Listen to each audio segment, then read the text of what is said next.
And let's go. And good afternoon and hello everybody out in Great Neck. My name is Evan Weiner. I have not seen you in person in 14 months, but we'll make up for it sometime in the future. Thank you, Samantha, for inviting me.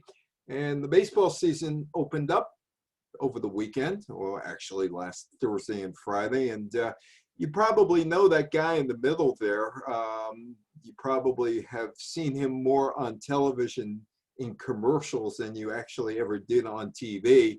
Watching him play baseball, that of course is Yogi Berra. And I spent over a 5-year period, I spent some time with Yogi at the museum, the Yogi Berra Museum over at Montclair State University in New Jersey. I spoke quite a few times there, and Yogi would come up to me. He came to virtually every one of my talks, and he would come up to me afterwards and say, "Good job, kid. Good job, kid. You want a tuna sandwich? We'll get some tuna in the back," which is in that office. I used to hang out with him, and he just would tell me stories. And baseball, the American culture, and of course, Yogi as a significant piece of the American culture and baseball. For instance, you probably don't know this, but in arguments before the United States Supreme Court, Yogi Berra has been quoted more than anybody else. Lawyers have used "ain't over until it's over" and things of that nature. And so Yogi is part of the American culture. Now, Jacques Barzun, he was a French philosopher, and in the 1950s, he wrote a bunch of essays. And one of the essays he wrote was about baseball. And he said, whoever wants to know the heart and mind of America had better learn baseball. And don't go to the major leagues to do it. Go watch a high school game, go watch a Sandlot game, go watch a minor league game, because there's where you see America at work. Casey at the bat. Casey at the bat. When I was in 4th grade, 1964, 1965, Miss Alexander's class, PS 151, Woodside, Queens. And it's probably around the baseball season, so I guess it would be about 1965, so I'm about 9 years old. And she assigns all of us to read the poem, Casey at the Bat. And she says, not only are you supposed to read Casey at the Bat, but tell us what it's about. You know, tell us what it's about. And if you're unfamiliar with Casey at the Bat, which was written in 1888, it's about this player who plays for the Mudville Nine, and the game is on the line. His name is Casey, and the bases are loaded, and he has a chance to win the game, and he strikes out. Casey strikes out. So, Miss Alexander said to me, well, what do you think about Casey? What does this mean? And I said, he's a lousy baseball player. He struck out when he could have won the game. Oh, no. By the way, Miss Alexander probably was about 64 years old at the time. We thought she was about 125. She had blue hair. She had a white blouse every day and blue skirt, and she had a napkin up here, and the napkin would stick out, so in case her nose ran. So I was 9 and she was like 64, so we weren't going to agree. And she says, no, it's about man's failures, and that man could fail in any endeavor, and that's why she assigned the poem. And I'm looking at her, and I remember saying to her, he was a lousy player. He struck out with the bases loaded. But fortunately for baseball, Casey at the Bat was part of the game. And it manifested itself in the culture of America. Now, it was written by a guy by the name of Ernest Thayer. Ernest Thayer and I have one thing in common. We both wrote for the San Francisco Examiner some op-ed pieces. He did it between 1886 and 1888. I did it in the 21st century, 113 years later in 2001. He wrote Casey. They printed it, the San Francisco Examiner, on June 3rd of 1888, and there's no author's credit there, which means it must have been just a throwaway, because he didn't claim responsibility for it. And he never really spoke about it. We don't know who Casey is. Casey might have been a player from the East. He did go to Harvard. It could have been King Kong Kelly in Stockton, California. They say, no, it's one of our local guys here. And the minor league team in Stockton, California is known as the Mudville Nine. No joy in Mudville today for the mighty Casey had struck out. But 7 years later, Thayer would read the poem at a Harvard class reunion. By that point, the poem was quite famous within American culture. And it wasn't because of Thayer, it was because of some other people like this guy.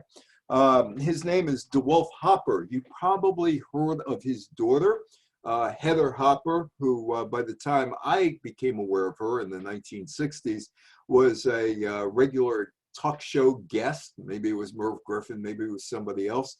And also she probably was on some game shows. That's her father.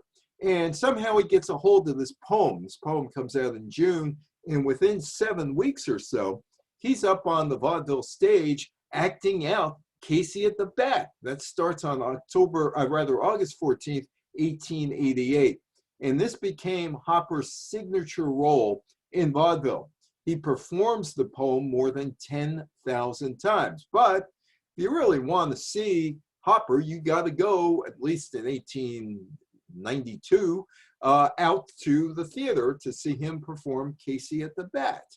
But there are other ways that you might have been able to listen to Casey at the Bat. Now, this is the Springfield, New Jersey Library. I have spoken at the Springfield, New Jersey Library in the past. Haven't done it in about 1.5 years, but there was a guy in town who was a hermit who passed away, and he had all the stuff in his house. Nobody claimed it, so it ended up in the library. There's a little Springfield library in the museum in the Springfield Library, and that thing plays cylinders. And if you got the right cylinder, say in 1893, you might hear Casey at the Bat being played in that thing that played the cylinders. That actually works. Debbie, who runs the library, actually demonstrated it to me, that it makes the sound. And it sounds pretty good. There's other obscure stuff in there. But as of 1893, if you had one of those machines and you brought it into your house, you could listen to this guy, Russell Hunting. Russell Hunting was a guy who played around with sound. He was an entertainer and an early sound recordist. And he records this thing in 1893 and then again in 1898, both times using a heavy Irish brogue. Why? Because the guy's name is Casey. It's Casey at the Bat. So I guess he assumed that Casey was Irish. In 1905, John Kaiser recorded it for Thomas Edison down in Menlo Park, New Jersey.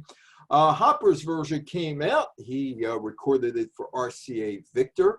Wasn't known as RCA Victor quite yet. It was just Victor, so they didn't have Nipper the dog, his master's voice, quite yet. And that doesn't come out until 1906. So Hopper has got this thing on stage, and by this point on stage, he's been doing it what's he been doing it for? 18 years by this point on stage. And now, if you wanted to go home and listen to it, you could on one of these, the old Victrola. I speak on cruise ships, and this is October of 2019. And I was up in Sagway, Quebec, and I go looking for obscure things when I'm on cruise ships, not the normal stuff.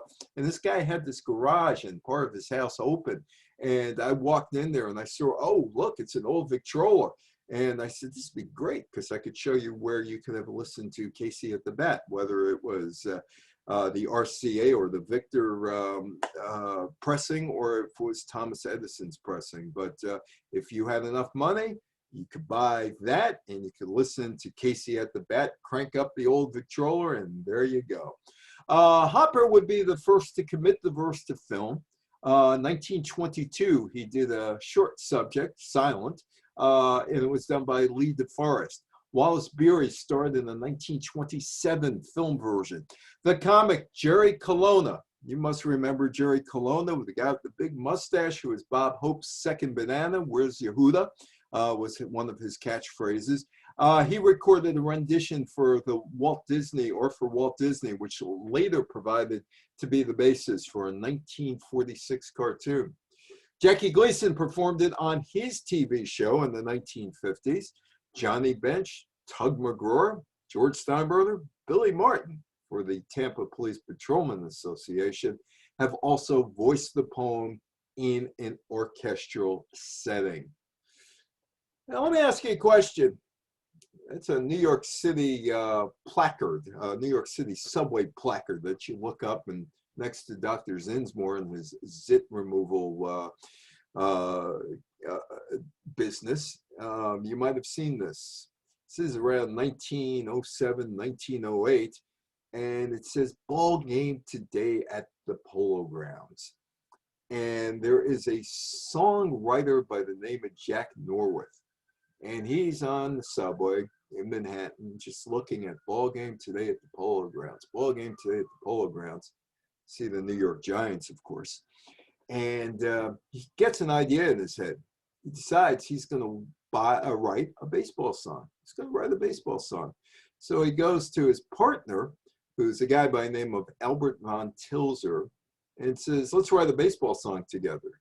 And the problem is that neither Norworth nor von Tilzer ever saw a baseball game. However, Norworth's previous girlfriend was kind of an interesting character in that she was a suffragette and she was in favor of women's rights.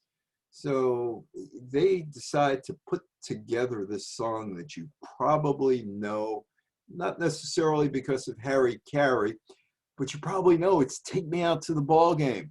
Now, Harry Carey repopularized the song when he was the Chicago Cubs announcer back in the 80s and into the 90s. And in between the top of the seventh inning and the bottom of the seventh inning, during the seventh inning stretch, Harry would sing Take Me Out to the Ball Game. He passed away, but the Chicago Cubs management continued with the tradition. By the way, there is Harry Carey, which you don't see. There are his 6 best friends named Bud, as in Budweiser, who visit him often in the play-by-play booth. Anyway, Harry sung it. Now people come in, celebrities come in and sing it, and there's one catch. You have to sing it poorly, because Harry sung it poorly. Like, take me out to the ball game, take me out to the crowd, buy me some peanuts and Cracker Jacks. I don't care if I ever get back, for we will root the home team. They don't win, it's a shame, for it's 1, 2, 3 strikes, you're out at the old ball game. Well, okay, you know that. But do you know the whole song? Probably not. It's Katie Casey. It's written from the viewpoint of a woman by 2 men, Norworth and von Tilzer. And it's probably based on Norworth's old girlfriend or former girlfriend. And she's going out. Baseball games used to start at 3 o'clock in the afternoon. They ended by 5 o'clock, which is why Murderers Row, 1927 Yankees, one of their nicknames was 5 o'clock Lightning, because the Yankees seemed to win games around 5 o'clock in the afternoon with late heroics. That was the year Babe Ruth was on that team, Tony Lazzari, among others. Anyway, so they have Katie Casey, the 2 songwriters, put Katie Casey into the song. And we don't know if she's from Lower Manhattan or from Brooklyn. And she's out with some guy. We don't know if it's the boyfriend. We don't know if it's the husband. We don't know if it's a father or brother or just a friend. And they're going out. And they're talking about what they're going to do that day. And they're saying, oh, let's do this. And Katie says, let's go to the baseball game. And the guy says, no. Let's go to the baseball game. The guy says, no, don't want to go.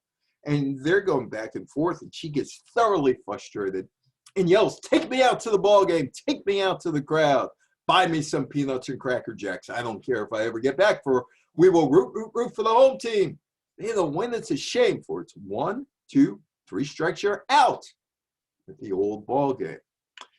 We don't know what happened to Katie or the guy she's with. We don't know if she ever went to the game or not, but we do know this about Katie. She had the baseball fever or the baseball bug, and she had it bad. And in the 3rd stanza, she says, or we find out about her, that she's this rabid fan. Just how rabid, I don't know. But she knows all the players by heart, and they don't have any numbers or names on the back of the jerseys. and she knows how to get them aroused. And that's where we leave Take Me Out to the Ball Game, and you won't hear the second stanza of the song. Baseball did not embrace the song. It didn't embrace the song at all. In fact, it wouldn't be until 1934 that it would be played at a Major League Baseball park. Von Tilzer and Norwith never saw a game. Norwith would finally see a game 20 years after he wrote the song. Von Tilzer, 32 years. So Norwith would see a game in 1928. Von Tilzer would see a game in 1940. The song would become popular on the vaudeville stage. Nora Bayes, who is Norwith's wife, popularized it along with Shine On Harvest Moon. Now, she was doing this song in 1908. In 2021, 113 years later, that song is probably played every day in multiple places around the United States, in Canada, and maybe some other countries. I don't know how many times a day Shine On Harvest Moon is played these days. It was a great song during its time, but this song endured. This song also picked up some help from Groucho Marx, Night at the Opera. You might remember the plot of Night at the Opera. Groucho is working for Margaret Dumont, who is the biggest patron of the opera company. And they go to Italy looking for the world's greatest tenor to perform at the opera company. Meanwhile, Groucho hooks up with Chico and Harpo, meets them somewhere along the line, and they got a friend who's a great tenor, who's Alan Jones, Jack Jones's father, who replaced Zeppo in the act for this movie anyway. And so they're stowaways. They come to America, and it's the big night at the opera, and they have to knock out the tenor that Margaret Dumont contracted to put Alan Jones' character on. So they knock out the character, Margaret Dumont's guy, and they put on Harpo and Chico's guy, but he's got to get ready. He's got to get the costume on and all that.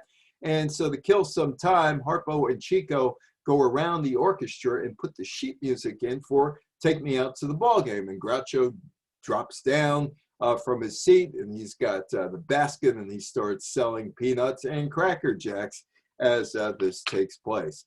Harpo Marx would return to the song on I Love Lucy in 1955. Harpo, Groucho, and Chico, the movie Room Service, Lucille Ball was in that movie. It was done in numerous television shows. It was done in numerous movies. You hear the song a lot, an awful lot. Not so much on radio anymore, but it's out there. Take Me Out to the Ball Game. How many of you remember Abbott and Costello? Oh, Abbott and Costello. Who's on first? What's on second? Great, great routine. But you probably don't realize that this routine was a vaudeville burlesque style called rounders. I have because I speak on ships, I have friends who are comedians, and we've talked about this particular act. A guy named John Joseph, who is from Suffolk County, does, when he has a partner, does a version of this, a music version of it. I was up in the Berkshires a couple of years ago, North Adams, Massachusetts, and we went to a museum in North Adams, Massachusetts. And across the street from that museum is a little Berkshires baseball museum. Jack Chesborough, who won 41 games with the New York Highlanders, the New York Yankees' predecessor, in 1904, is from that area, as is Jeff Reardon, who was a major league pitcher in the 1980s, a relief pitcher. And I was just looking around. It was too late to go in because we had been at the museum all day. But there was a little article that was in front of it. It's a storefront museum. It's not very big. It's the Berkshires. And anyway, there was a little article, and it talked about baseball being played in the Berkshires in Pittsfield in 1792. And that got me to thinking, because Abner Doubleday obviously didn't invent baseball in 1839 in Cooperstown. He was nowhere near Cooperstown in 1839. And when the Baseball Hall of Fame was looking to find the origins of baseball, they dug up this guy, Abner Graves out in Denver, who is kind of well, he may have drank a little too much. And he claimed he saw Abner Doubleday lay out the baseball field in Cooperstown in 1939. And he was a 5-year-old kid and he remembered it like it was yesterday and all that other stuff. But baseball evolved from an English game called rounders. So it's somewhat ironic that the most famous non-baseball remembrance for a lot of people is who's on first, what's on second.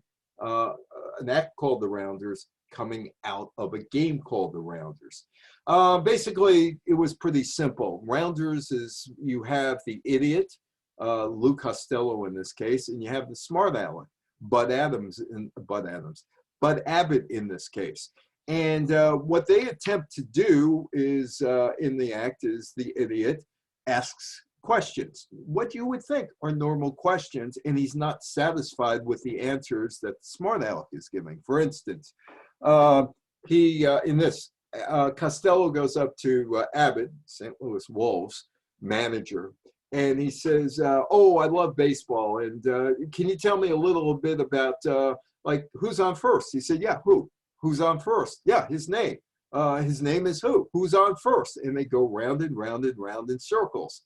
And they kept doing it and doing it and doing it. It was a style very popular in burlesque and in vaudeville at the time. And they would just go round in circles. Abbott and Costello could do it in 1 minute. They could do it in 10 minutes. And they get the act around 1936. It's one of the American classics, Who's on First. It was a common style. But here's the catch. Where did they get it from? Did they come up with it? No. Allegedly, it was a guy by the name of Mike Musto in St. Louis. Did they pay to buy the routine? Because comics sell jokes all the time. My friend Max Docelli, who I'll bring up in a minute, he sold 5 jokes to Rodney Dangerfield for, I don't know, $2,500 a joke, whatever he got for it. I got to ask Max about that. Anyway, so did they give Musto money? Well, John Joseph is convinced, the comedian I know. Yeah, they did. And by the way, John Joseph, he was mentored by Alan King. For those of you who remember Alan King, the comedian, used to be on the Ed Sullivan Show all the time. And Johnson, now they probably paid him the $15. But Max Docelli said to me, no, we're comedians. We steal all the time. For instance, Jerry Lewis. Yeah, where do you think he got all his routines? He was a kid up at in the Borscht Belt, and he probably lifted some of those routines. He did it better, so it became his. Abbott and Costello may have lifted this one. They did it better, so it became theirs. Was it a baseball burlesque routine? Well, probably. It has been suggested that Bud Abbott did a version of this routine before he met Costello on the burlesque circuit around 1934. Abbott didn't really kick around burlesque all that much or all that long. He was the guy who was the ticket taker, and then he went on the stage. But the two of them had exquisite timing on this one, and Rounders is all about timing. So they get it, and they work on it, and they work on it, and they work on it, and they work on it. They may have gotten some help from Costello's writer, John Grant, and Will Glickman. Will Glickman lasted into the 1960s as a comedy writer. He did an episode or two of Car 54, Where Are You, back in those days. So they're working on it, and they become regulars on the Kate Smith radio show on CBS. And the Kate Smith radio show in March of 1938 is one of the most popular shows in radio at that point. And so they premiere it, and the rest is history. They bring down the house. People love it, absolutely love it. And they would perform for Franklin Roosevelt and Harry Truman and Dwight Eisenhower in the White House. They performed it in the movies. They performed it on radio. They performed it on TV. And as a result of all of that, they were enshrined in baseball's Hall of Fame, the first outsiders to be honored by baseball in the Cooperstown Museum back around 1956. And a loop of Abbott and Costello doing Who's on First always plays at the Cooperstown Museum. About 15 years ago, Vin Scully, the Los Angeles Dodgers announcer who started at the age of 20 with the Brooklyn Dodgers as Red Barber's assistant, for all of those who remember the Brooklyn Dodgers, he's out in Los Angeles and he looks up at his monitor. And Vin Scully, who used to wax poetically while he did Los Angeles Dodgers games, is looking at the first base as the man who's standing on first base. And he says, now we know the answer to the eternal question of who's on first. Ladies and gentlemen, there is Who. And his name was Who. He was from South Korea. And he played with the Los Angeles Dodgers, H-U, Who. And there he is. Who's on first? And there was a Watt on second. He played with the Washington Senators baseball team in the 1920s, but before the routine became famous. But I know this. I do know this for a fact. There has not been a third baseman ever in the major leagues, minor leagues, or even little league named I Don't Give a Darn. I Don't Give a Darn was the third baseman on that team. A number of years ago, 3.5 years ago, I went up to Hyde Park because I wanted to talk to Franklin Roosevelt because I do other talks, the 1936 Olympics with Marty Glickman and Sam Stoller not running for the United States team. And I worked with Marty, and Marty never recovered from not running during the 1936 Olympics. But I wanted to ask Franklin Roosevelt, why'd you allow the team to go to Berlin to legitimize Adolf Hitler and the Hitler regime? I also wanted to talk to him about being the first guy on TV in the United States, commercial TV in the United States, the World's Fair in Flushing Meadow in 1939. And I wanted to talk to him about the green light letter, which allowed baseball to play in 1942 after Pearl Harbor. And looking at Roosevelt there, and he was a gracious host, so was Eleanor. They treated me and my wife rather well, although they were kind of stiff, didn't have much to say. They did have some books for me and my wife, but we decided to stroll the grounds. And I did get the answer to all of those questions. Roosevelt felt that it would be that the athletes should perform in the Berlin Olympics with the Hitler Games, as they were called, in 1936. And listen, he spoke to audiences on radio, live, so TV was no big deal.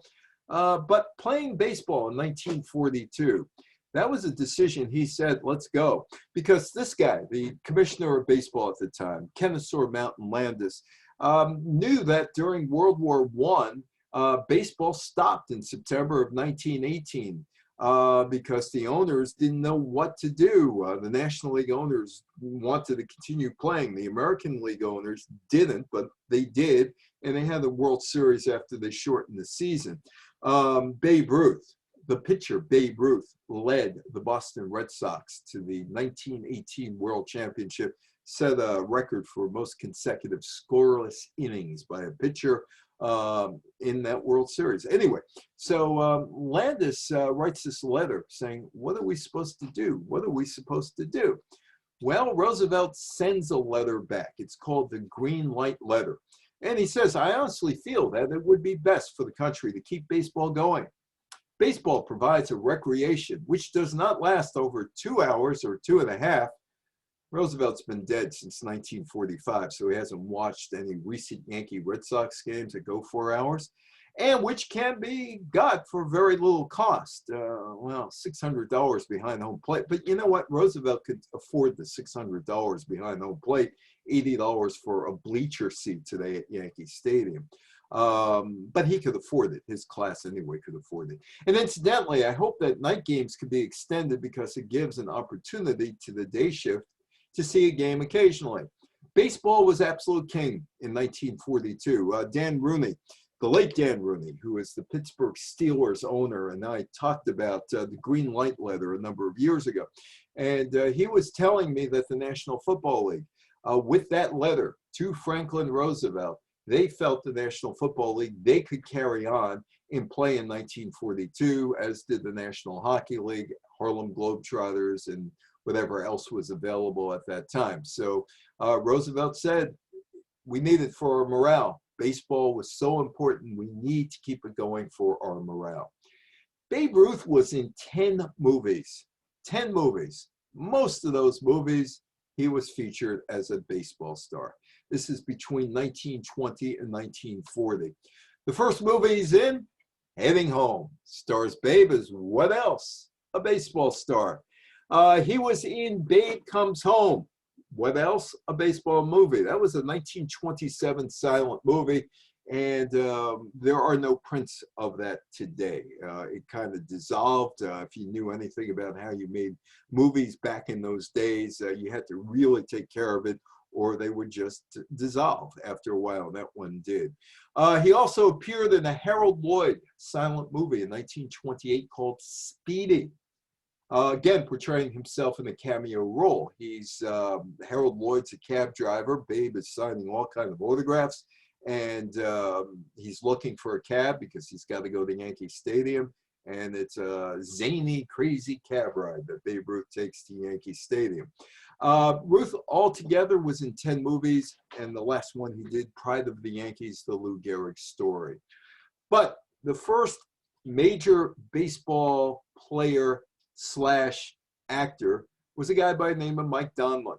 He played with the New York Giants back at the turn of the century into 1914, and he was not a full-time baseball player because the baseball idol of Manhattan, who happened to have a .333 career, or that was his career batting average, Mike Donlin took multiple breaks from the game to perform on stage and in vaudeville. He retired in 1914. And he went straight into the movies. He starred with the New York Giants manager, John J. McGraw, in a movie after he retired called Right Off the Bat. McGraw himself was also in a number of movies. Donlin is believed to have made at least 53 appearances on film. Again, those films, quite a few of them didn't survive. That's not Gary Cooper. That's Lou Gehrig. And Lou Gehrig is in the movie in 1938. It's called Rawhide. And it's not much of a movie. It's a terrible movie, as a matter of fact. But medically, it's important. Lou Gehrig gets diagnosed with his ALS, or the Lou Gehrig disease, in 1939. This movie was done late 37, 38. And Lou's... the doctors took a look at Lou's performance in this movie, and they were able to measure how fast the ALS impacted Gehrig, because they were able to see him walk, they were able to see him swing his arms, they were able to see his gait, everything. And they decided that this was a good starting point to see how fast ALS usually hits most people. Funny thing about Gehrig and Ruth, 3 and 4 in the Yankee lineup, is that they're remembered for the greatness on the baseball field. What they're not so much remembered for is contributions to the medical field. Ruth, who smoked a lot, had throat cancer, and Ruth was one of the first Americans, first people in the world to get chemotherapy. It worked for a little while, and then it didn't work. So Ruth and Gehrig have a big, significant role in medical research. The film is called Rawhide, 1938. And it's totally unrealistic because Lou Gehrig was brought up in New York City, played with the New York Yankees, went to Columbia University, although he did live in New Rochelle, not too far from me. The street's now known as Lou Gehrig Way. The film opens with Gehrig announcing at Grand Central Terminal that he is retiring from baseball, and then he bought a ranch in Montana with his sister. He bought a ranch in Montana with his sister. He was married at the time, so why is he running away with his sister? Anyway, he's going out to Montana. He's had enough of playing baseball. They could relax in solitude. and he doesn't have to worry about doing anything with the New York Yankees anymore. Totally unrealistic, and the movie just never caught on. But medically, for medical research, it's important. Hey, Bugs Bunny played the Gas House Gorillas. Bugs Bunny was a heckler in right field. He's got his carrot juice. He's got his popcorn, and he has got his carrot. And he yells, "I'll murder you bums. I'll do it with one arm tied behind my back." And the Gas House Gorillas take him up on his offer. Bugs replaces the teetotalers. And he would win the game because he's Bugs Bunny. Everything I learned in life, I think I learned from Warner Brothers cartoons. Hey, League of Their Own. You might remember this movie. That's Madonna jumping into Rosie O'Donnell's arms. Gina Davis back there with the chest protector. Tom Hanks is in this movie. He's playing a character based on the former slugger and the Hall of Famer Jimmy Fox, who managed in this league that Phil Wrigley put together in 1943, which lasted until 1952. The infamous line, or the famous line in the movie, is "There's no crying in baseball." That is one of the movies that, actually, this movie is in the Cooperstown Baseball Hall of Fame, one of the artifacts having nothing to do with baseball that's in the Hall of Fame. It was a big movie. Madonna, Rosie O'Donnell, Gina Davis, and Tom Hanks. Pride of the Yankees, Gary Cooper starring as Lou Gehrig. And it has been said that Gehrig's speech today, "I consider myself the luckiest man on the face of the earth," has only been preserved because Gary Cooper did it in this movie, which is now over 80 years old. Bull Durham, there is Kevin Costner on the right, Tim Robbins on the left. Kevin Costner's character, Crash Davis, is a guy trying to hang on to a baseball career, but he's valuable to minor league teams because they think, the front office think, a guy like him can reach guys who have $1 million arms and 10-cent heads like Nuke LaLoosh, who's played here by Tim Robbins. Based somewhat on the true story. Ron Shelton wrote the movie. He was a minor league baseball player, and one of his teammates was a guy by the name of Steve Dalkowski, who could throw a baseball at about 104 miles an hour, had no control of his pitch or his life off the field. And the Tim Robbins character is based on him. And of course, you have Susan Sarandon in there, who befriends Crash Davis and also befriends rookies. There's Jerry Lewis talking to Pee Wee Reese, the Geisha Boy, the movie that he's doing here. And that is the Los Angeles Dodgers at this point, the LA Dodgers. And the Los Angeles Dodgers became the darlings of both the movie industry and also television. And they attracted people like Milton Berle and Dean Martin and Phil Foster and Danny Kaye and a whole bunch of others who fell in love with the Los Angeles Dodgers, although Danny Kaye was from New York. Danny Kaye's father was a dentist, and my mother-in-law went to him back in the 1930s. But The Geisha Boy, starring the Dodgers, and it's a Jerry Lewis movie. Robert Redford was in The Natural. Here's Costner again talking to Joe Jackson, Field of Dreams. There was supposed to be a Major League Baseball game in 2020 in the Iowa cornfields, but COVID-19 wiped that out. They're going to try to do it again this year. Last year, the White Sox and Yankees were the two teams that were supposed to play in that cornfield game. Brad Pitt, there's Billy Beane. One-time New York Met draftee, Billy Beane, 1980, the smartest guy in baseball. All you have to do is ask him. He was supposed to go to Stanford University, but ended up with the Mets instead. He ran the Oakland A's, and the movie Moneyball was based on Billy Beane and analytics baseball. It was a book, Moneyball, and then the movie Moneyball with Billy Beane and Brad Pitt playing him. Walter Matthau, who did very little poorly on the screen. I always enjoyed Walter Matthau, whether he was or was not with Jack Lemmon. He was with Jack Lemmon playing the fortune cookie in the Fortune Cookie. They played the same role in The Odd Couple and Grumpy Old Men. And here he is in Bad News Bears, sponsored by the Chico Bail Bonds. Major League with Charlie Sheen.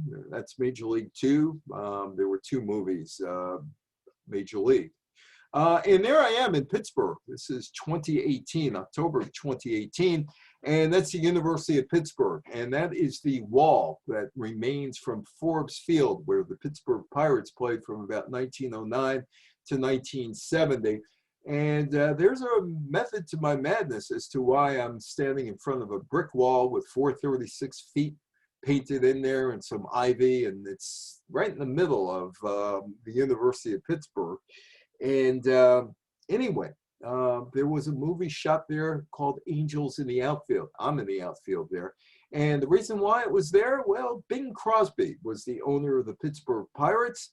Hope and Crosby both entered Major League Baseball in 1946 as owners, as Bill Veeck sold a small share of his team to Bob Hope, a Cleveland native who was born in England, moved to Cleveland as a kid. Hope grew up as a fan of the Indians and jumped at the chance to own a small share of his hometown team, while Crosby invested in the Pittsburgh Pirates the same year. Danny Kaye, the comedian Danny Kaye, who I just spoke about, invested in the Seattle Mariners in 1977, the first year Seattle Mariners or the Seattle Mariners team existed. Danny Kaye owned a small share of that baseball team. Some of the movies you might be familiar with: Pride of the Yankees, Bull Durham, Major League, Angels in the Outfield, Fields of Dreams, The Geisha Boy, Bad News Bears, The Natural, Moneyball. There were so many movies. It's just a handful of movies. This is a Pulitzer Prize winning picture. And in 1979, when I was 23 years old, I was working at a radio station called WGRC in Nanuet, New York, and also doing some work for WNEW radio for the news department over there, William B. Williams and that crew over there. Anyway, I ran into a guy by the name of Nat Fine. Nat Fine was a photographer for the New York Journal-American. And this picture you see here was shot by Nat Fine. It's a Pulitzer Prize winning picture. Unfortunately, Nat Fine, by the time that I was with him, was shooting pictures of wires and dead squirrels and electrical outlets for Orange and Rockland Utilities, because there was that newspaper consolidation between the New York World, the New York Herald Tribune, and the Journal American, and Nat was forced out of a job. Nat did a lot of pictures of presidents and et cetera, et cetera, et cetera. So I was asking him about this picture one day because I knew it was a famous picture. And I also know one other thing about the media and journalism, because I got on WNEW because I had a scoop, because I was at the right place at the right time in March of 1978 as a 21-year-old kid when John Lindsay walked into the Tappan Zee townhouse, and it was a Democratic function. They were raising money, and he told me he was running for Senate, state of New York in 1980. I ran back to my radio station, WGRC, filed it with AP, filed it with UPI, and then I get a call from Henry Marcotte at WNEW asking me to do a story for WNEW, which was really adult radio for me because they had William B. Williams on. You know, he was as adult as you could get to me. And I said, well, how much are you going to pay me? He said, $10. I said, sold. So I was in the right place at the right time. Nat Fine, in those days, the Yankees had their clubhouse on the third base side, not the first base side, which they have today. And there were all kinds of photographers in the clubhouse, and they're taking pictures of Babe getting dressed because he's racked with cancer at this point. This is probably the last time he's getting in uniform. And then they take the pictures, and then they run out, and you can see they're sitting on the first base side, taking pictures of Babe from there. But Nat decided he wasn't going to do that, and he follows Babe. He waits, he follows Babe, and then he gets to the top of the dugout while Babe struggles using a bat as a cane to get to the third base line to stand there. And that's on top of the dugout, and he takes this picture. And it's an iconic picture of the last time you see Babe Ruth in a Yankee uniform. Absolute iconic picture. And I said, "Do you plan this out?" He said, "Nah, I figured, no, all those guys are out there. Let me see if I could do something else." And Babe is leaning on his bat. It's a Pulitzer Prize winning picture by Nat Fine, 1948. Homer Simpson. Oh, he's in baseball's Hall of Fame, yes or no? Well, we'll talk about that in a few minutes. But as late as 1992, baseball and the culture for kids is a big deal. And for adults, Homer Simpson scoring the winning run as the Springfield Nuclear Power Plant, the Simpsons, celebrate baseball in their smithers with the cup. And Monty Burns, the guy who owns the nuclear power plant, and they beat a bunch of Major League Baseball all-stars, and Homer is the hero. Television embraced the Los Angeles Dodgers. There is Sandy Koufax, and I'm not sure if he is signing that baseball for Mr. Ed or Wilbur. Sandy Koufax is on Mr. Ed. Hey, Herman Munster, Leo DeRocher, Leo the Lip, who never met a morning he liked unless there was an afternoon game.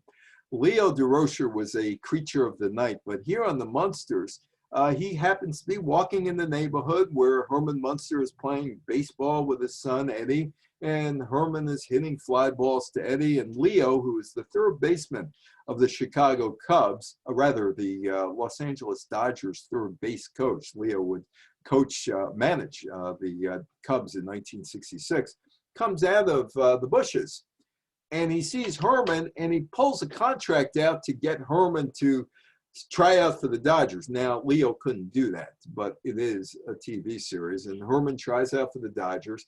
He's 7'6" tall. He weighs 540 pounds, and he lumbers around the bases, injuring people. And even though he could hit, he's thoroughly unsuitable to play Major League Baseball with the Dodgers, so they release him. And so that's the end of that, except it's the fall now. And Herman is kicking footballs to his son, Eddie Wolfgang Munster. And Elroy Crazy Legs Hirsch, the general manager of the Los Angeles Rams, you got to remember this is around 1964, 1965 when the show ran, sees him, and he's the general manager. He could give a contract to Herman, and then Leo out of nowhere appears out of the bushes. Don't do it, don't do it, don't do it, don't do it. It's a TV show, but Leo DeRocher was on.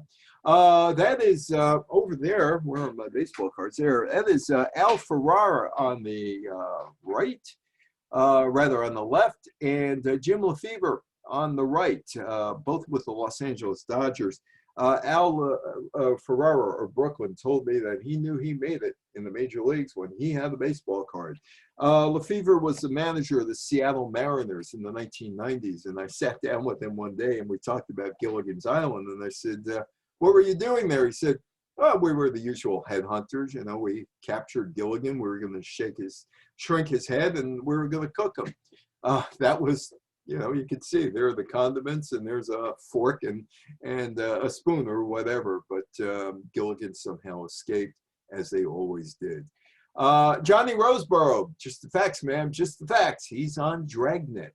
The Dodgers owner, the Brooklyn Dodgers owner, then the Los Angeles Dodgers owner, Walter O'Malley, appeared with the Rifleman star and the former Brooklyn Dodger first baseman Chuck Connors on a show called Branded in 1965.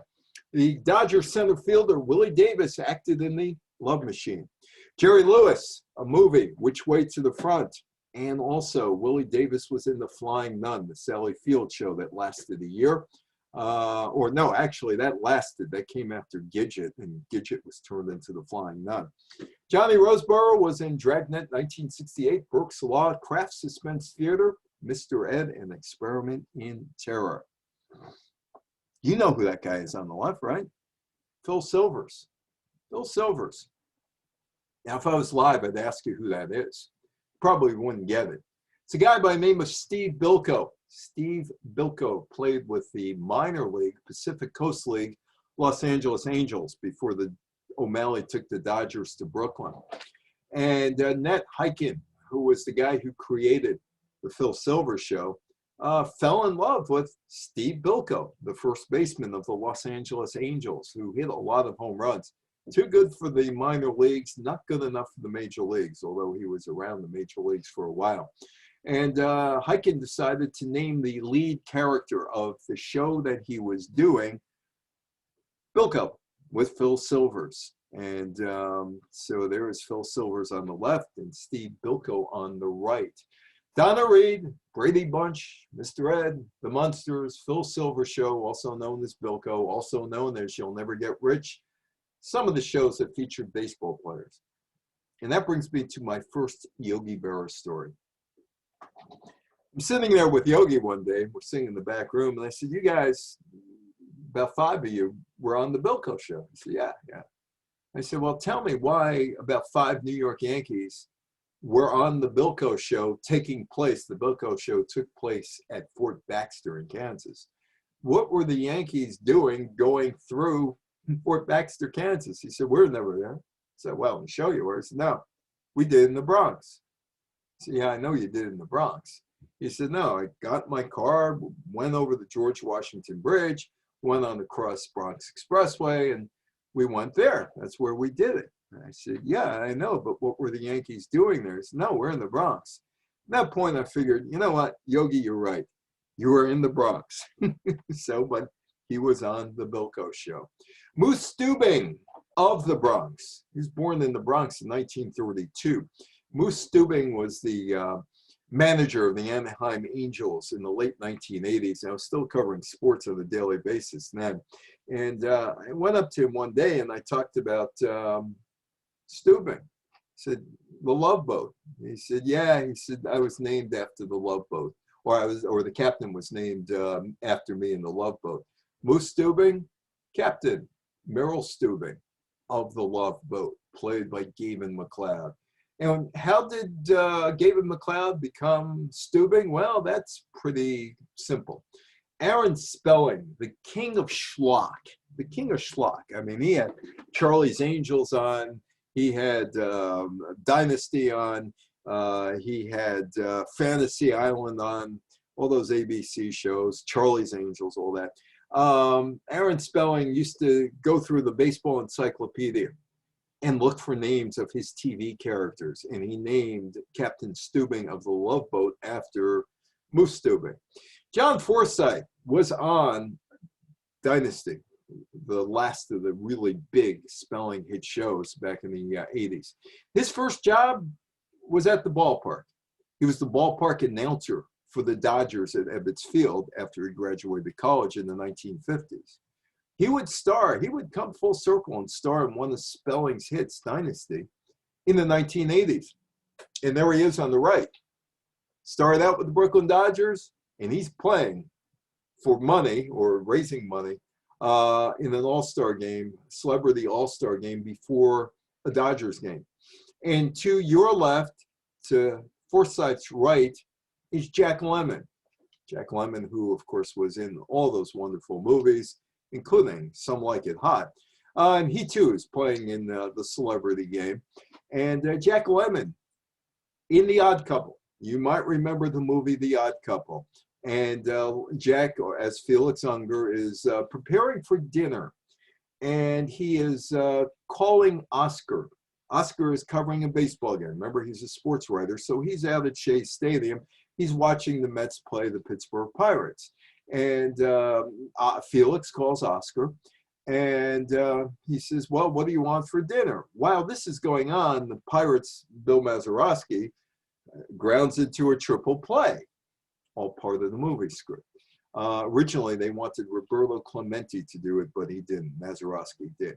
And there's the whole scene that Felix asks him what he wants, and Oscar says something happened, finds out it's a triple play, it's an exciting play, and, you know, there's the bickering on The Odd Couple.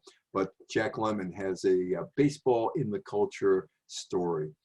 Bob Uecker, still in Milwaukee, the longtime Milwaukee Brewers announcer.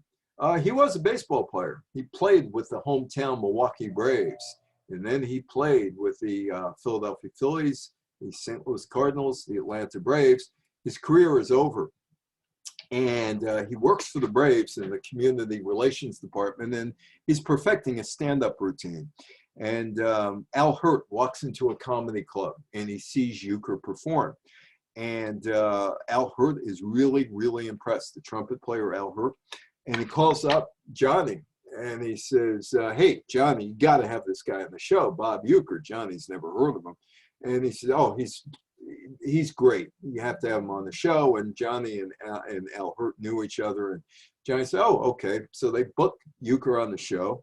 He kills him, the way comics do. I killed it.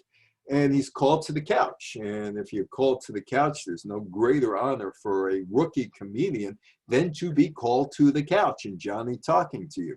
And Johnny says to Euchre afterwards, I've known Euchre for 40 years, he said, I understand you were a baseball player. And Euchre says, yeah, I must have been because I had one of these, a baseball card. Bob Euchre, who went on to be in Mr. Belvedere and did Miller Lite commercials and his stand-up comedy routine. Broadway. Some of you might have seen at some point, Damn Yankees. Whatever Lola wants, Lola gets. And that is from the 1950s, Gwen Verdon on Broadway. Damn Yankees, Joe Hardy sells his soul so the Washington Senators can beat the New York Yankees and win a championship. Washington finally won a championship 2 years ago, 2019. They weren't a very good team in the mid-1950s, and of course the Yankees, that was the Yankees in the mid-1950s, winning all those championships in the 1950s, only missing out in 1954 and 1955. And in 1959, but the Dodgers did beat the Yankees in 1955. Them bums finally won. You Gotta Have Heart was one of the big songs, along with Whatever Lola Wants, Lola Gets. And speaking of You Gotta Have Heart, oh, there's Ed Sullivan.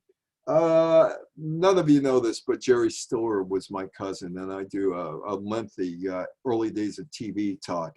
And I tell some of the stories that Jerry told me about Ed Sullivan. But Ed Sullivan started out as a sports writer and loved sports. And here he has the 1969 Mets performing the song You Gotta Have Heart right here in this big show on our stage tonight. And there is Art Shamsky, who's still around. He's got a podcast in the double-breasted six-button suit. Ron Swoboda, who is still in New Orleans, one of my favorite people in baseball, and Tom Seaver is all the way on the right side in the third row, last one in. Tug McGraw is in the middle of that third row. So the amazing Mets, and there is Cousin Jerry. This is a perfect segue for me and Cousin Jerry to talk about something else, the Seinfeld show, because he played Frank Costanza on the show. And we used to talk about the Seinfeld show as well, and the fact that George Steinbrenner was a major part of the Seinfeld show in more ways than one. There were stories about George Steinbrenner in the show, but what you probably don't know is George Steinbrenner, actually, some of those stories were absolutely true. George Steinbrenner would send those stories into Larry David, and, well, let's talk about it a little bit. The storyline suggested by George M. Steinbrenner III, the owner of the New York Yankees. Missing George. Jerry Stiller has a major role in that episode. George Costanza is working for the New York Yankees as the assistant traveling secretary of the team, and he goes missing. Well, it's based on a true story in Tampa, the American ship that George ran. George looked after his employees there. They weren't like the employees that were fired and rehired like Billy Martin constantly. No. George saw this guy there. And he was a little worried about this guy. The reason why he was a little worried about this guy was pretty simple, because he thought that this guy hung out with bad people. So it's Friday afternoon. George leaves the office, and the guy leaves the office. Monday morning, George comes in at 6 o'clock in the morning, and the guy's car is there. And George goes in and the guy is not there. And George is beginning to think the worst happened to this guy. He calls the Tampa police. They send out an all points bulletin looking for this guy. And George is really nervous. Where's this guy and all that other stuff. Finally, he comes in the afternoon and George said, where were you? He said, I went away for the weekend. I went away with a couple of my friends. And everything was fine. The all points bulletin ended with the Tampa police. So that turns into a show where George Costanza goes missing, and Seinfeld George, there was an actor who played George and Larry Davis voiced it, goes to the Costanza family, and he knocks on the door, and my cousin Jerry comes out as Frank Costanza, and he says, George, the actor, Larry David says to Jerry Stiller, playing Frank Costanza, we think George is dead. And Frank Costanza looks at him, and he says, you traded Jay Buhner for Ken Phelps? Seinfeld. Board meeting move. By the way, Jay Buhner had a pretty good career with the Seattle Mariners, and Ken Phelps washed out with the New York Yankees. And that was a trade that George made that just really didn't work. Board meeting moved. If you knew anything about George, your food was his food, and he would always grab food off of your plate, if possible. And one day there's a meeting, and this was told to me by Rick Cerrone. No, not Rick Cerrone. It's told to me by another guy who is a New York Yankee PR guy, Marty Appel. Marty Appel, he said, oh, Seinfeld writers have some real inside information. And so Marty is telling me that about this board meeting that was being moved, that somebody brought in some food, and George smelled it, said, oh, where'd you get it? And they said it was near Yankee Stadium. So the entire board meeting picked itself up. They went to the place near Yankee Stadium, and they all ate. And they got their meeting done. And that was also done in the Seinfeld series. Different uniforms. George owned the Tampa Yankees of the Florida State League, a league that doesn't exist anymore because Major League Baseball wiped out the minor leagues. But he experimented with form-fitting uniforms, polyester uniforms, which shrunk, and they turned that into a story on Seinfeld. George actually tried out for Seinfeld. You can go up on YouTube and see this clip with Julia Louis-Dreyfus. He's not very good. It is terrible. But you can go see it. Seinfeld actually was quoted saying he actually did the scene in the show and it was terrible. We couldn't use it. We cut him out. It wasn't funny. I don't remember exactly what went wrong with it, but it was an awkward situation. And for Mets fans there, Keith Hernandez was on the Seinfeld show, a two-part episode, where George Costanza is jealous of Keith Hernandez because Keith, who is now retired, joins a gym that Jerry's involved with. And here at the gym, Jerry and Keith are pals, and George is jealous that he's losing his friendship with Jerry Seinfeld. Keith and Jerry didn't know each other until the show. They are now pals. As you'll hear occasionally if you watch Mets games on SNY. Keith Hernandez said when his agent, Scott Boras, asked him if he wanted to do Seinfeld, he said, what's that? Didn't know him. Boras explained that they fly him out first class, have him in a nice hotel for a week. Oh, and by the way, 15 grand. Keith said, yeah, let's go. I know Seinfeld, let's go. And he was on the show. George Steinbrenner, in the culture, was the host of Saturday Night Live, where they did a spoof where George played all 9 positions, was the manager, the general manager, and the owner of the New York Yankees. And Chico Escuela, played by Garrett Morris. Baseball been very, very good to me. That was a reoccurring gag on Saturday Night Live. Now, I was going to leave this out simply because this happened 96 years ago now. Wally Pipp. I remember as a kid, I heard people say, don't get Wally Pipp, don't get Wally Pipp, which basically meant don't take a day off because somebody else may take your job. And I was going to leave that out, but I watched Jeopardy. I've been watching Jeopardy since 1964. And season 37, episode 1, Alex Trebek at the beginning of the year, he was an answer to a Jeopardy question. or was the question, and there was an answer, whatever. Wally Pipp, the myth, lost his job to Lou Gehrig on June 2nd, 1925 because of a headache. Yeah, he did have a headache because he was beaned a few days earlier, but the Yankees wanted to take a look at Lou Gehrig because they thought he was going to replace Wally Pipp, and it was time to replace Wally Pipp with Lou Gehrig. Moral of the story, don't call it sick because someone else may do your job and they could do it a lot better than you. But Wally Pipp made it to the 2020-2021 opening day of Jeopardy! Question, season 37, show 1. Oh, cigarettes in baseball were a big thing. There's Babe Ruth, smoother and better. Old gold cigarettes presenting Babe Ruth in the blindfold cigarette test.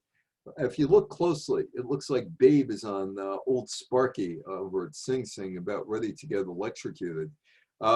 Old gold mildness and smoothness marked it right off the bat as the best. Not a cough in a carload.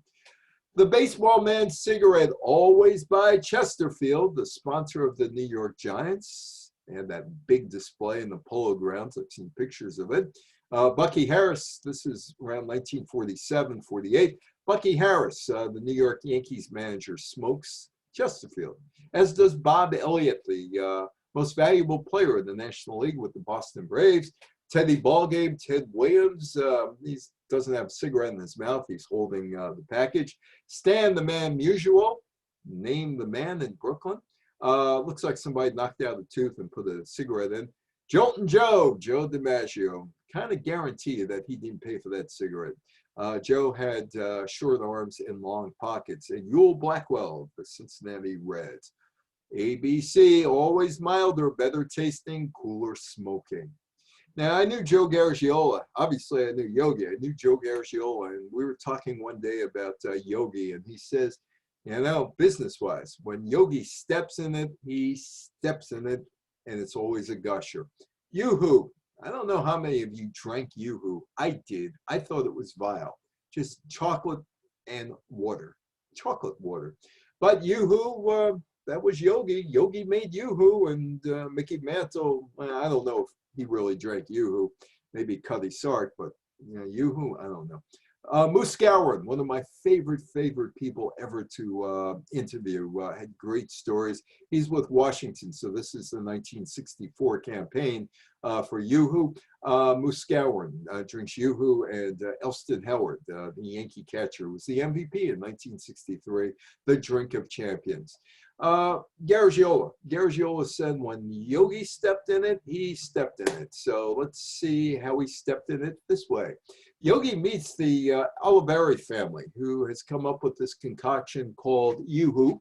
This is at a New Jersey country club in 1955, and the brand is having all kind of trouble getting distributed onto supermarket shelves.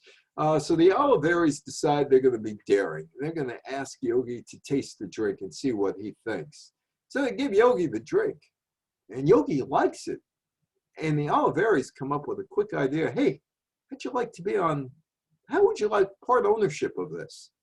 And Yogi said, yeah, sure. Yogi's on board, made them a ton of money and put Yoo-hoo on the shelves for a long time. Until the Oliveri sold out, making a lot of money, thanks to Yogi. Oh, here's a Yogi story. One time I was in the office and the phone rang when no one else was around. I always answer a ringing phone, so I did. The woman who was calling asked if Yoo-hoo was hyphenated. I said, no, ma'am, it's not even carbonated. Thank you, Dave Kaplan, for that story. Dave ran the Yogi Berra Museum and wrote a couple books with Yogi. I think one is called 10 Rings and the other is, I didn't say what they said, I said. Dave Kaplan, old buddy of mine. You might remember Yogi was pitching everything in sight. Yogi really goes for Kraft's new Italian dressing. For me, it's got everything. Sure makes swell salads. Oh, I'm old enough to have had a car. 1966 Chevrolet station wagon that I was tooling around in 1972, 1973, when I was learning how to drive when I was 16 and 17 years old. And I too had to put water in the battery. I only did it twice a year. Apparently, in the 1950s, Prestolite high-level battery needs water only 3 times a year. Yogi Berra says, I add water only 3 times a year. Yogi pitching beer, the Miller Lite beer. Marv Throneberry was in that series, along with Boog Powell and Jim Honachek, the ex-Baltimore first baseman Powell, and Honachek, who was an umpire, all part of this series, the Miller Lite series. Yogi says, this Christmas, ask your mom and dad for a Shelby, the winner's bike. Shelby Cycle Company, Shelby, Ohio. I like Shelby because it's streamlined, slickest streamlined bike on the road, and you could get a picture of Yogi Berra. Joe D. and Marilyn Monroe. My friend, the late Morris Schneider, wrote a book called Morris and Me about Morris Engelberger and Joe Dimaggio and their relationship over the years. And it's about a 330-page book and about 11 pages about Joe and Marilyn. But Marv used to give talks, goes on cruise ships, used to go to places like the A-Tree, he passed away a couple of years ago. And he would basically do a 50-minute talk about Marilyn and Joe based on the 11 pages in that book. Joe and Marilyn at the Stork Club. I guarantee you, Joe did not pay for the cigarette, for the drink, for dinner, or the date for Marilyn Monroe. Somebody picked it up for him. On January 14th, 1954, Joe D. and Marilyn elope in San Francisco. 10 months later, Marilyn Monroe filed for divorce, citing only mental cruelty. From the stories I have heard from old New York Yankees when I was around, the Johnny Blanchards and the Tommy Tresches and the Whitey Fords of the world, might have been more than mental cruelty, cruelty being the operative word here. 2017, 4 years ago, Stamford, Connecticut, 26-foot Marilyn Monroe is roaming the country as she normally does in non-COVID days. And she is on display in Stamford, Connecticut. And her derriere is facing the first congressional church. The first thing that you saw when you left the church between May and October of 2017 was the back of Marilyn Monroe's skirt blown up. And to the left is another church. And the first thing that you saw as you left the church was Marilyn's halter top. The old-time Yankees told me that 7-year itch, and I guess it's a historic artifact as well, was probably what blew up the marriage between Marilyn and Joe. And Joe was on the set of the day that the skirt blew up, and apparently he blew up that night. And that's all I could say about it because I wasn't there. But other people have told me that it was not a good night, and she filed for divorce right after that. Because, Joe wanted, this is what he wanted in a wife: somebody who was home, somebody who would cook him dinner at 5 o'clock, somebody who was not more famous than him, and somebody who didn't make more money than him. Marilyn failed on all accounts. She wasn't the woman that Joe wanted, although from what I was told, he was planning to marry her again somewhere around 1962, 1963, before she committed suicide. Joe Dimaggio and the song Mrs. Robinson. Joe was in a lot of songs. Mrs. Robinson, which started out as Mrs. Roosevelt. We Didn't Start the Fire, Joe. Other baseball songs included Did You See Jackie Hit That Ball by Duke Ellington and Mickey by Teresa Brewer. But let's talk about Paul Simon and Garfunkel and Mrs. Robinson.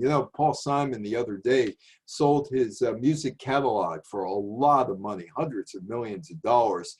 For whatever reason, he sold it. Maybe because he didn't want family after he passes away to fight over that fortune. Maybe it was for tax reasons. But anyway, he sold off his songs. Mrs. Robinson, you probably have heard it 15,000 times, 20,000 times in your life. Simon and Garfunkel, that's an old 45, back with old friends and bookends. It's about 52, 53 years old, that song. Originally, it was called Mrs. Roosevelt. Paul Simon played in the movie The Graduate. There's about 37 seconds of do do do do do do do do do do. And everybody around him who heard the song said, "Oh, expand that, make it a song. You can make it a song." And he does, and he plays it for Mike Nichols, who was with The Graduate, or was the creator of the movie The Graduate. And he says it's now Mrs. Robinson, after the lead character in the movie, because it was in the movie. So he changes it from Mrs. Roosevelt. Whitey Ford or Johnny Blanchard, one of those guys, told me about dinner that Paul Simon had with Joe Dimaggio. And this is around 1968, and they go out to dinner together, and Joe walks in, he sees Paul Simon, he says, "What do you mean? What do you mean? Where have I gone? I'm here, I'm with you, we're eating dinner. I'm here, I haven't gone anywhere." And Paul Simon decides he's going to go intelligent with Joe Dimaggio, which is not necessarily the best thing you ever could do in your life. And I dealt with Dimaggio a few times. The best interview I ever did with him was a gang interview in 1991, where he talked about his 56-game hitting streak. Anyway, Paul Simon said, "Yeah, well, look, I was looking for a hero. You were my hero. I was 10 years old when you retired. I haven't seen you all these years. And I wonder, where'd you go?" I mean, I didn't really mean it. I knew where you were going. But Joe said, "But I'm here with you. I haven't gone anywhere." So they eat dinner, and that's the end of that. Paul Simon and Joe Dimaggio leave on that. I don't know if they ever left on good terms or not, but they left. Anyway, Paul Simon's on the Dick Cavett show, and he said about the song, "I said that I didn't mean the lines literally. I thought of him as an American hero. He thought about Eleanor Roosevelt. He thought about Ted Williams, and settled on Joe Dimaggio. I thought of him as an American hero, and that genuine heroes were in short supply." He accepted the explanation, thanked me, we shook our hands, and said good night. But there's more to this story. Joe D. and Mickey Mantle hated one another because Dimaggio in 1951 is 37 years old. He's over the hill, and he looks to his left, and he sees this blonde, beautiful man, shaped like granite. His name, Mantle, comes out of the earth. And he's great, and he's jealous. And Mickey said that Joe in 1951 in the World Series against the New York Giants, there's a fly ball hit to right center field, and Mantle is chugging because he had this great speed, as you might remember, and he trips over a drain and tears up his knee. And he said the reason he did that was that Dimaggio was loafing on the ball. And he hated Joe after that, and Joe hated him. And Mantle says to Paul Simon, "How come he used him and not me?" He said, "Mickey Mantle doesn't fit in like Joe Dimaggio." On the Cavett show, and Cavett knew the background that Joe and Mickey hated each other. He asked Simon about it, and Simon says, "It's all about syllables, Dick. It's about how many beats there are." That's Terry Cashman. He and I share the same periodontist over in Riverdale. I see my periodontist a week from tomorrow, as a matter of fact. So I'm sure we'll talk about Terry and how Terry's doing. Terry was baseball's balladeer. He wrote a lot of baseball songs in the 1980s, including this one, Willie, Mickey, and the Duke.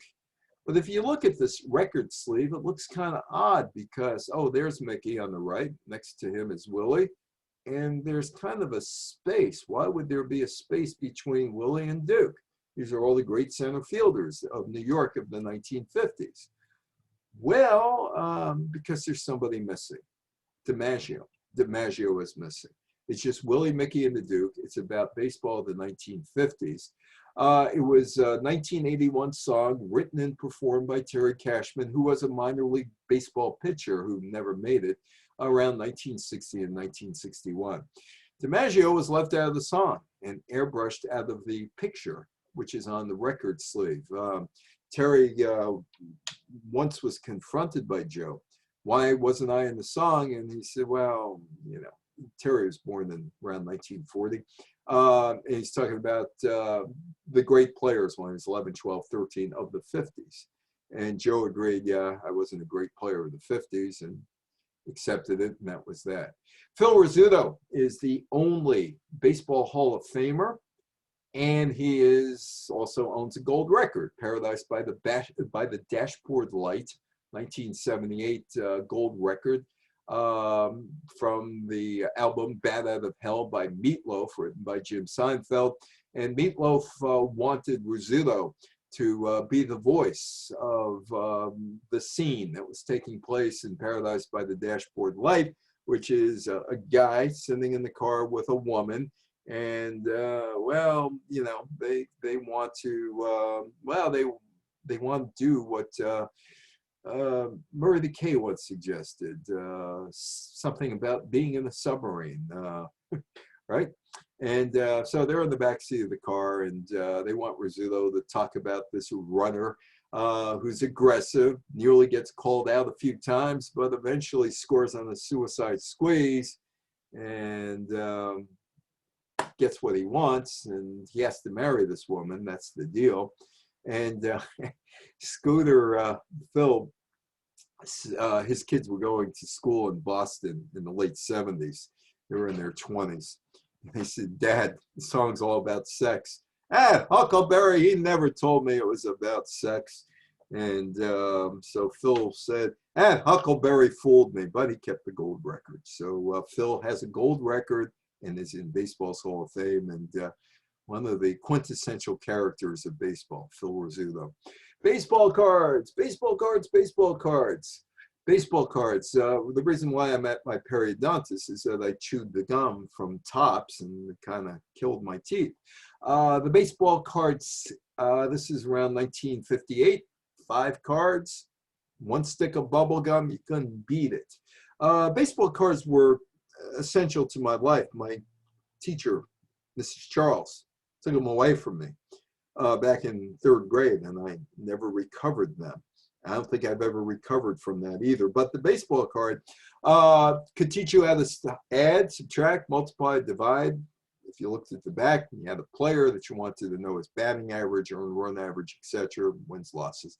Gamble. I bet you didn't know this. Gamble. It was your entree to gambling. Business decisions. Should I trade this baseball card for that baseball card? Should I trade 2 for that baseball card? Taught you business decisions and how to make a business decision. Also geography. If it says Oakland on the front of the card, you looked up to see where Oakland was if you were so interested in getting one of those globes or an atlas. And they made great bicycle flaps. You put the clothespin in and got that whirling sound with the bicycle. But that was from a day that doesn't exist anymore, because really there aren't any new songs about baseball. Not too much new literature about baseball, although I got one for you here. It's, of course, about Yogi. And again, it's Dave Kaplan telling me this story with Yogi sitting there laughing at it. Ernest Hemingway, who wrote a book, Old Man in the Sea, that talked about the great Dimaggio back around 1938 or so. And Ernest Hemingway is in the baseball park, and he is going to meet the New York Yankees in the clubhouse. And Ernest Hemingway, Mickey Mantle, Ernest Hemingway, Ernest Hemingway, Whitey Ford, Ernest Hemingway, back and forth. And they finally get to Yogi.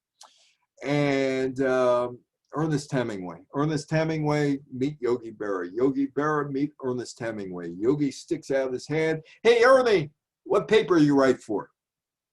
Ernie should have said, could have said, Kansas City Star. Very few new movies with any impact on baseball. It's just another sport these days. And yes, Homer Simpson is in baseball's Hall of Fame, along with Casey at the Bat, the poem. John Fogerty's record Center Field, which was released in 1985, the movie League of Their Own, and of course, Who's on First. That's Joe Namath. That's me and Joe and my buddy Bruce Morton, who sometimes comes on here to talk about interviews. We're at Wingfoot Golf Club in Mamaroneck, the New York Jets' 20th anniversary of their Super Bowl win.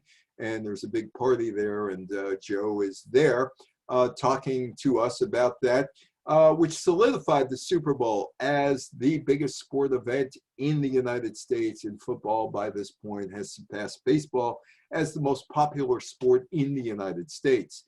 In 1950, it was baseball, horse racing, and boxing that were the dominant American sports. By 1965, According to the Harris poll, football surpassed baseball. There is me and Muhammad Ali in 1985. You know, he was, you had an interest in boxing in the 60s and 70s, whether you like boxing or not, because of Ali, who was much bigger than the sport. But the sport fades away. It's pretty much in obscurity in the United States now. And there's horse racing, and a lot of horse racing. This is Gulfstream in Hialeah, rather in not Hollywood, Florida. Well, I know where it's in Florida anyway. Gulfstream and Hallandale, Florida. That's where it is, Hallandale. And horse racing is propped up by casino gambling. Jim Bouton wrote the quintessential baseball book of the 20th century called Ball 4. Jim and I used to crisscross paths doing speaking engagements. This is 2007 at the Yogi Berra Museum. Ball 4, Humanized Players, one of the most influential books of the 20th century, according to the New York City Public Library. It was also used as part of the arbitration when Peter Seitz ended the reserve clause, which bounded a player in perpetuity to a team unless the team decided to get rid of that player. Soccer has surpassed baseball TV ratings among youngsters. That is, I was in a movie called Sons of Ben. That's 2015 on the red carpet in Philadelphia at the premiere at the Trocadero movie house in Philadelphia. And we end, of course, with Yogi. Yeah, Yogi said a lot of things like, no one goes to that restaurant anymore because it's too crowded. Or if you see a fork in the road, take it. Or the future ain't what it used to be. Or you better go to his funeral because he's not going to go to yours if you die. Also about Yankee Stadium, it gets late early out there. October, talking about the World Series and how the shadows came out early, as opposed to the middle of the summer. So Yogi said a whole bunch of things, but his most famous saying is, it ain't over until it's over. We're almost over. It ain't over until it's over. 1973, Mike Dyer was a sports reporter with the Long Island Press, and Yogi's Mets, they're hanging in there. There's a lot of injuries, but they're not doing very well. They're a mediocre team because there are a number of injuries on the team, but Chicago's in the division and Pittsburgh's in the division, and nobody's running away with the division, St. Louis or Philadelphia. None of them. I mean, so, and so the Mets have a shot. They have a decent shot at winning the division. Montreal was also in the division. But they have very little room for error. They have to win virtually every game to get to where they want to be, which would be the National League playoffs. So it's Shea Stadium, it's September, and all the writers are gathered around Yogi, sitting behind the desk in manager's office at Shea Stadium.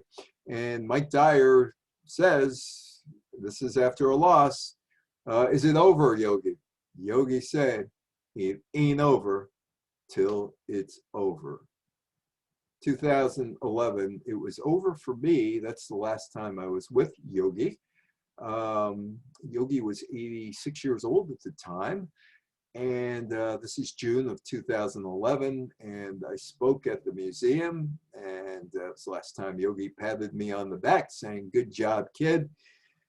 Can't believe it's 10 years now. And to his left is Brian Cashman, who runs the New York Yankees. It's over. It ain't over till it's over, but it's over now. So I want to thank Samantha for saying hello or inviting me, and I want to say hello to everybody else. And if anybody has any questions or comments, feel free.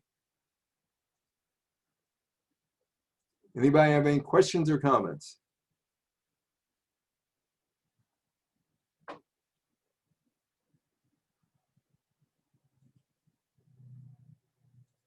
Anybody there?